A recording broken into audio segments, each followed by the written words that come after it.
diharapkan mampu menjelaskan ciri-ciri dan klasifikasi. Bismillahirrahmanirrahim. Assalamualaikum warahmatullahi wabarakatuh. Halo anak-anak, gimana kabarnya nih hari ini? Semoga sehat selalu ya. Oke, sebelum kita memulai pelajaran pada hari ini, alangkah baiknya kita berdoa terlebih dahulu. Berdoa mulai.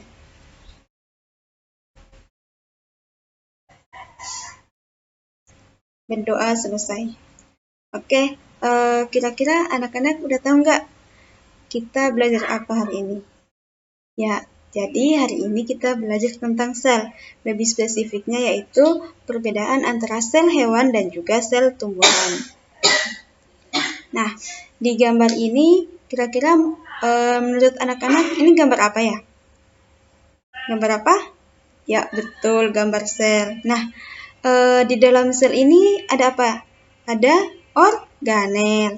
Nah, organel apa aja sih yang terdapat di dalam sel ini?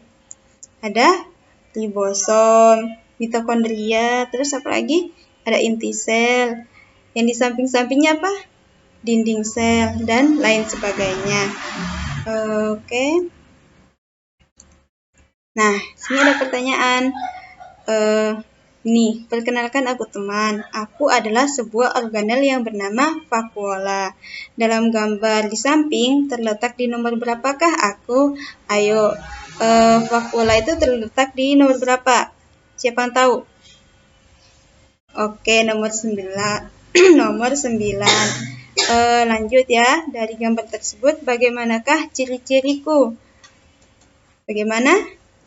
Berbentuk kantung ya. Oke. Menurut teman-teman, apakah aku terletak di sel hewan atau sel tumbuhan? Nah, kita akan pelajarinya setelah ini. KD dan tujuan pembelajaran pada hari ini yaitu yang pertama, KD-nya menjelaskan komponen kimiawi penyusun sel, struktur, fungsi, dan proses yang berlangsung dalam sel sebagai unit terkecil kehidupan. Tujuan pembelajarannya yaitu siswa mampu membandingkan antara sel hewan dan juga sel tumbuhan. Oke, next. Nah, ini adalah gambar atau contoh dari struktur sel hewan. Kira-kira ada apa aja sih organel-organel yang terdapat di dalam sel hewan ini? Ada sentrosom, flagella, ada RE, ada inti sel, membran plasma, ribosom, badan Golgi, lisosom, mitokondria, mikrofili, dan peroksisom. Nah, selanjutnya ada sel tumbuhan. Kira-kira dari sel hewan tadi, apa aja sih perbedaan antara sel hewan dan juga sel tumbuhan?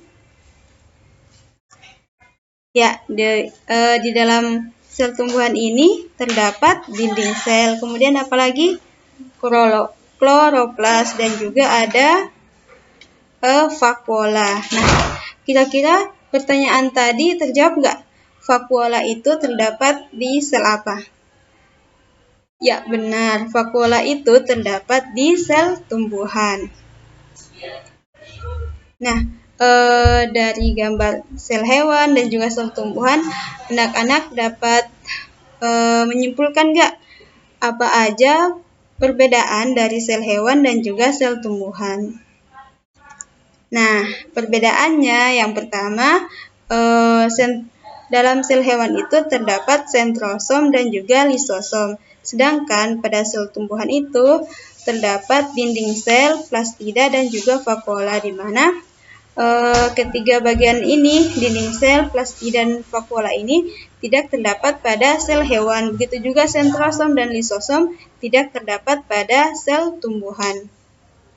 Kira-kira adik-adik tahu nggak kenapa lisosom itu tidak terdapat pada sel tumbuhan? Kenapa kira-kira? Belum tahu ya? Oke, jadi mengapa sih lisosom itu tidak terdapat pada sel tumbuhan? Jadi, fungsi dari lisosom ini bisa digantikan atau diambil alih oleh vakuola, sehingga lisosom ini tidak terdapat pada sel tumbuhan. Jadi seperti itu.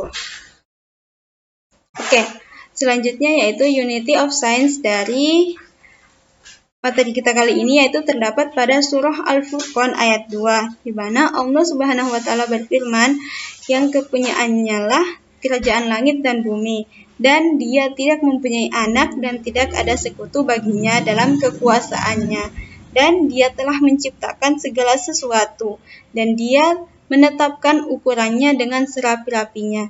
Jadi Allah itu udah menciptakan segala sesuatu itu dengan bentuknya, dengan ukurannya secara tepat, dan itu merupakan bentuk yang sebaik-baiknya. Oke, kesimpulannya perbedaan antara sel hewan dan juga sel tumbuhan, yaitu pada sel hewan itu tidak terdapat dinding sel, plastida, dan juga vakuola sebagaimana pada sel tumbuhan. Sedangkan pada sel tumbuhan tidak terdapat sentriol, lisosom sebagaimana pada sel hewan. Oke, cukup sekian materi kita pada hari ini. Apakah ada yang ditanyakan anak-anak? Oke, belum ada ya. Karena belum ada, marilah kita tutup pertemuan kita pada hari ini dengan bacaan hamdalah. Alhamdulillahirabbil alamin. Saya cukupkan ya. Wassalamualaikum warahmatullahi wabarakatuh.